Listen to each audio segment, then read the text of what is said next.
यहाँ पर मूवी के स्टार्ट में हम कुछ चोरों को देखते हैं जो कि दो एक्स को चुराने की कोशिश करते हैं। मूवी शुरू होती है और जो कि हमें एक जनरल और उसकी मलिका की लव स्टोरी के बारे में बताती है। वैसे तो हम देखते हैं कि ये नॉर्मल लव स्टोरी है जहाँ पर दोनों को मार दिया जाता है, लेकिन इस स्टोरी की सबसे बड़ी मिस्ट्री है 3 गोल्डन एग्स। पता चलता है कि शादी वाले दिन उस जनरल ने मलिका को 3 गोल्डन एग्स दिए थे, यहाँ पर जिनकी कीमत का अंदाजा लगाना बहुत मुश्किल है। सालों तक लगता था कि ये बस अफवाह है, लेकिन फिर कुछ टाइम के बाद लोगों ने 2 एक्स को ढूंढ लिया था, लेकिन तीसरा एग कहाँ है ये अभी भी एक मिस्ट्री है। लेकिन उन 2 एक्स में से एक एग को मार्केट में बेच दिया गया और दूसरा एक म्यूजियम में है। आगे हम एक आदमी को नकली गोल्डन एग बनाते हुए देखते हैं और फिर नेक्स्ट सीन में हम देखते हैं कि एफबीआई की टीम म्यूजियम में आई है जहां वो गोल्डन एग रखा हुआ है और उन्हें एफबीआई की टीम को लीड कर रहे होते हैं 2 ऑफिसर। यहाँ पर हम जॉन और उनकी पार्टनर को देखते हैं और यहाँ पर उनकी पार्टनर म्यूजियम के मैनेजर को फॉरेन म्यूजियम खाली करने का कहती है, क्योंकि उन लोगों की इंफॉर्मेशन के मुताबिक चोर उस एग को यहाँ से चुराने वाला है जो कि इस म्यूजियम में रखा हुआ है। जॉन यहाँ पर उस एग को चेक करता है और कहता है कि चोर अपना काम कर चुका है और ये एग नकली है। मैनेजर उसकी बात पर बिल्कुल यकीन नहीं करता और हंसते हुए उसकी बात को टाल देता है और तभी वहां से जॉन एक बच्चे से कोल्ड ड्रिंक लेकर उस एग पर गिरा देता है। जैसे हम देखते हैं जैसे ही कोल्ड ड्रिंक गिरती है वो पिघलना शुरू कर देता है। जॉन के पार्टनर फॉरेन म्यूजियम को सील करने के लिए कहती है और यहीं पर हम एक चोर को देखते हैं जो कि ये सब कुछ देखते ही वहां से भाग जाता है और यहाँ पर जॉन और उसकी पूरी टीम उस चोर को पकड़ने की कोशिश करते हैं, लेकिन हम देखते हैं कि चोर बहुत ही चालाक था। वो सबको चकमा देकर वहां से भाग जाता है और यहाँ पर पूरी एफबीआई की टीम देखती रह जाती है। आगे सीन में हम देखते हैं कुछ घंटों बाद का, जहां हम उस चोर को जाते हुए देखते हैं जो कि एक बोट में एक आइलैंड पर जा रहा था। जैसे ही वो एग को पैक से बाहर निकालता है उसे अचानक पीछे से जॉन की आवाज आती है। यहाँ उस चोर को पता चलता है कि वो पूरी टीम को लेकर उसे पकड़ने आया है और यहाँ जॉन उस चोर को बताता है कि जब से उसने चोरी करना स्टार्ट किया उसके पास उसकी हिस्ट्री को वो जानता है, उसके पास उसकी सारी हिस्ट्री मौजूद है। और यहाँ वो चोर उससे पूछता है कि तुम्हें ये सब कैसे पता, तो वो उसको बताता है कि ये सब उसे उसकी एक पार्टनर ने बताया है जो कि उसको सारी इन्फॉर्मेशन देती है और उस चोर के बारे में सारी इन्फॉर्मेशन भी उसी पार्टनर ने बताई है। और फिर यहाँ उस चोर और एग को अलग अलग गाड़ियों में ले जाते हैं ताकि वो उसे फिर से चुरा कर भाग ना सके। जॉन एक ऑफिसर को उस एग की जिम्मेदारी देता है और फिर पता चलता है कि वही पार्टनर जो जॉन को सारी इन्फॉर्मेशन बताती है खुद भी एक चोर है। वो असली एग को नकली एग से तब्दील कर देती है और फिर वहां से बचकर निकल जाती है। और फिर आगे का सीन कुछ घंटे बाद का दिखाया जाता है जहां जॉन की पार्टनर बताती है कि गाड़ी में मिला एग नकली था और वो बताती है कि उसको शक है कि इन सब में जॉन का हाथ है। जॉन उसको बहुत समझाने की कोशिश करता है लेकिन वो उसे अरेस्ट करके जेल में डाल देती है। हम देखते हैं वो जेल पहाड़ों के दरमियान है और यहाँ वो देखता है चोर भी इसी जेल में मौजूद है। वो चोर जॉन को देखकर बहुत खुश होता है और आगे वो चोर उस जॉन को बताता है कि इजिप्ट के एक बिलियनर ने एक शर्त रखी है कि वो अपनी बेटी की शादी में 3 गोल्डन एग्स गिफ्ट करना चाहता था और जो भी ये काम करेगा वो उसे हैवी अमाउंट देगा। ये सुनकर जॉन उसे तीसरे एग के बारे में पूछता है क्योंकि कोई भी उस तीसरे एग के बारे में नहीं जानता था। वो चोर उसको कहता है कि फिलहाल वो अभी दूसरे एग के बारे में सोच रहा है जो कि एक आर्म डीलर के पास है और उसे एक विला में बनाए हुए एक वॉल में रखा हुआ है और वो उसे बताता है कि पार्टी करने का बहुत शौक है और जल्द ही उसके विला में ग्रैंड पार्टी है। लेकिन इस पार्टी में सब लोग मास्क लगा कर आते हैं और कोई भी शख्स यहाँ पर अपना चेहरा नहीं दिखाता। तभी वो चोर सबको बताता है कि जॉन एक पुलिस ऑफिसर है और यहीं पर एक कैदी उससे लड़ना शुरू कर देता है और यहाँ पर जेल ऑफिसर उनको लड़ते देखकर उनको रोकने आते हैं और फिर इनको अपने अपने सेल में भेज देते हैं। यहाँ एक ऑफिसर आता है और बताता है कि कैप्टन उनसे मिलना चाहती है और यहाँ उनका सामना उसी लड़की से होता है जो कि जॉन की पार्टनर थी, जो जॉन को सारी इन्फॉर्मेशन देती थी, जो उनको फंसाने के लिए उनसे सॉरी करती है और बताती है वो यहाँ उसे तीसरे एग के लिए आई है जिसका पता सिर्फ वो चोर जानता है। जो उसे एक ऑफर देती है कि अगर वो उसे तीसरे एक्ट तक ले जाए तो वो उसे जेल से निकाल सकती है और साथ ही 10% का शेयर देने का भी बोलती है। लेकिन वो चोर उनको मना कर देता है और बिशप उनको वहीं छोड़कर चली जाती है। आगे जॉन उस चोर को बताता है कि वो उसे पकड़कर खुद को बेगुनाह साबित करना चाहता है और वो उससे कहता है कि अगर तुम मेरा साथ दो तो दोनों का मकसद पूरा हो सकता है। रात को जॉन उस चोर को उस पार्टी के बारे में याद दिलाता है और उन्हें यहाँ से निकलने के लिए जल्दी कुछ प्लान करना होगा। अगले ही दिन वो चोर जॉन को प्लान के बारे में बताता है, जो कि एक सिंपल सा प्रोसेस है।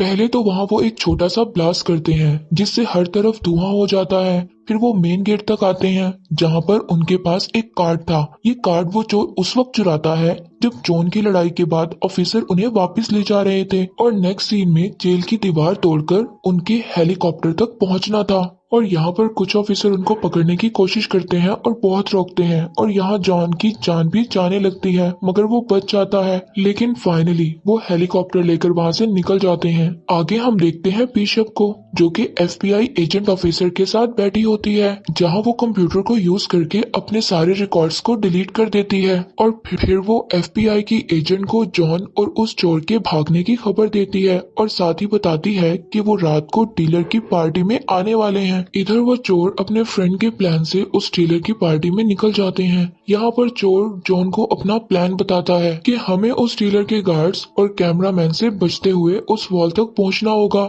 जो कि ऐसी टेक्नोलॉजी से बनाया गया है जो सिर्फ उस डीलर की आवाज और शक्ल देखकर खुलता है। और फिर वो बताता है कि उस वॉल के डोर पर एक सीक्रेट पासवर्ड भी है, जिसके लिए उन्हें उसका फोन और थंबप्रिंट भी चुराना होगा। आगे का सीन पार्टी का है, जहां हम देखते हैं वो दोनों पार्टी में किसी भी तरह आ जाते हैं। वो चोर जॉन को कहता है कि तुम मोबाइल चुराना और मैं किसी भी तरह थंबप्रिंट का इंतजाम करता हूँ। तभी वहाँ जॉन को बिशप दिखाई देती है। चोर इसको मना करता है कि वो उससे मिलने नहीं जाए, मगर जॉन उसको डांस ऑफर करता है ताकि वो डीलर जेलस फील करे और इधर आ जाए और फिर ये उसका फोन चुरा ले। और होता यही है और जॉन चालाकी से उसका फोन चुरा लेता है और पता चलता है कि वो चोर भी उसका थंबप्रिंट लेने में कामयाब हो गया था। फिर वो गार्ड से बचते हुए उस डीलर के बेडरूम में आते हैं और उसके फोन और थंबप्रिंट की मदद से उस डोर को खोल लेते हैं। इससे पहले वो अंदर आ जाए उन्हें पकड़ने FBI की एजेंट आ जाती है, लेकिन जॉन उस FBI की एजेंट को धक्का देकर उस चोर के साथ अंदर चला जाता है। यहाँ उन्हें वो एक्ट दिखाई देता है और साथ ही बिशप भी दिखाई देती है, जो कि पहले ही वहाँ मौजूद थी।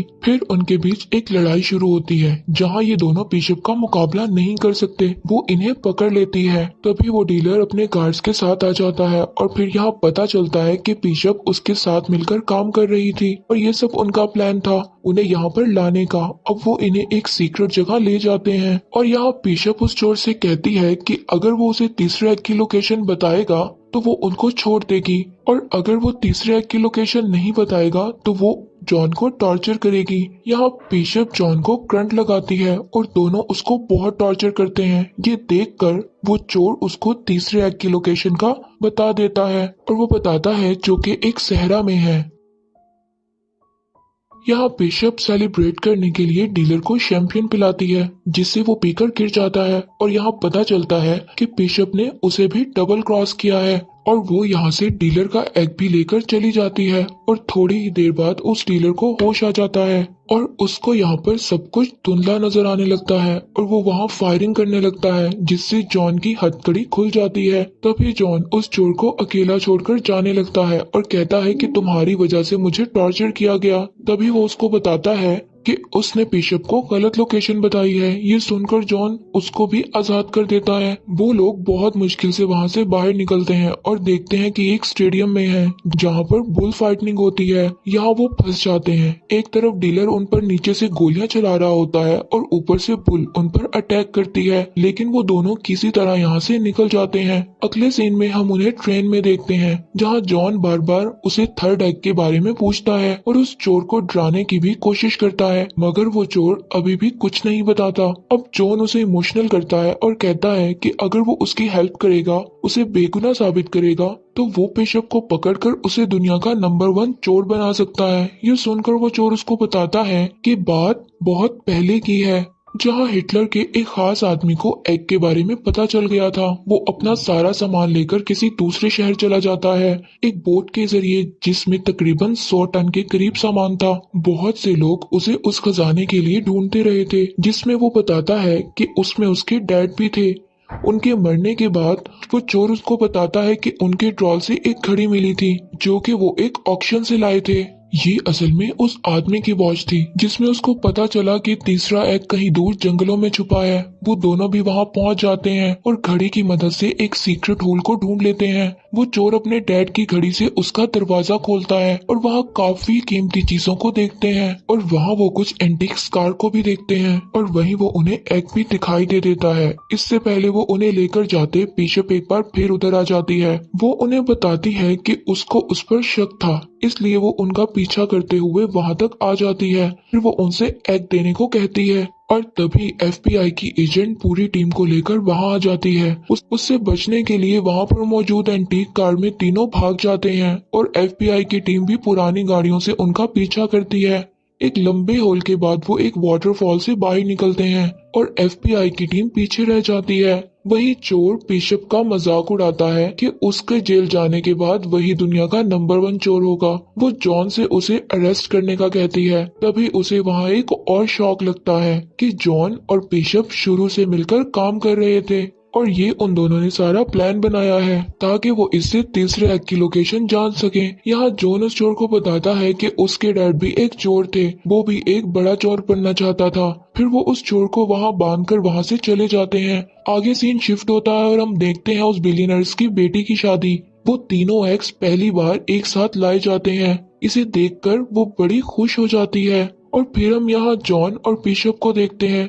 उन्हें इन एक्स के बदले काफी ज्यादा हैवी अमाउंट मिलती है, और वहीं वो एजेंट एफबीआई की टीम के साथ आती है और उस बिलियनर्स को चोरी का सामान खरीदने के जुर्म में अरेस्ट कर लेती है। और वो दोनों ये सब कुछ देखकर वहां से निकल जाते हैं। आगे हम 6 महीने बाद देखते हैं जॉन और बिशप को एक बोट पर एंजॉय करते हुए। तभी वो चोर उधर आ जाता है और वो दोनों उसे देखकर हैरान हो जाते हैं। वो उनको बताता है कि एफबीआई की टीम ने मुझे अरेस्ट कर लिया था और वो दोबारा मुझे वहाँ जेल भेज रहे थे, मगर मैं वहाँ से भागकर निकल आया और इधर आ गया। आगे वो बताता है कि मैंने उस एफबीआई की एजेंट को हैवी अमाउंट की लोकेशन दे दी है, अब तुम मेरी तरह बिल्कुल खाली हाथ हो। फिर वो उन्हें कहता है कि मेरे पास एक और प्लान है जिस पर तुम्हें मेरे साथ मिलकर काम करना होगा। अगर तुम ऐसा नहीं करते तो वो एफबीआई की एजेंट तुम्हें अरेस्ट कर लेगी। जॉन पहले मना कर देता है, लेकिन फिर दोनों मान जाते हैं और उस एजेंट के आने से पहले वो वहाँ से निकल जाते हैं। आगे हम उन्हें दूसरे शहर में देखते हैं जहाँ वो नई चोरी के लिए तैयारी कर रहे थे, और यहीं पर मूवी एंड हो जाती है।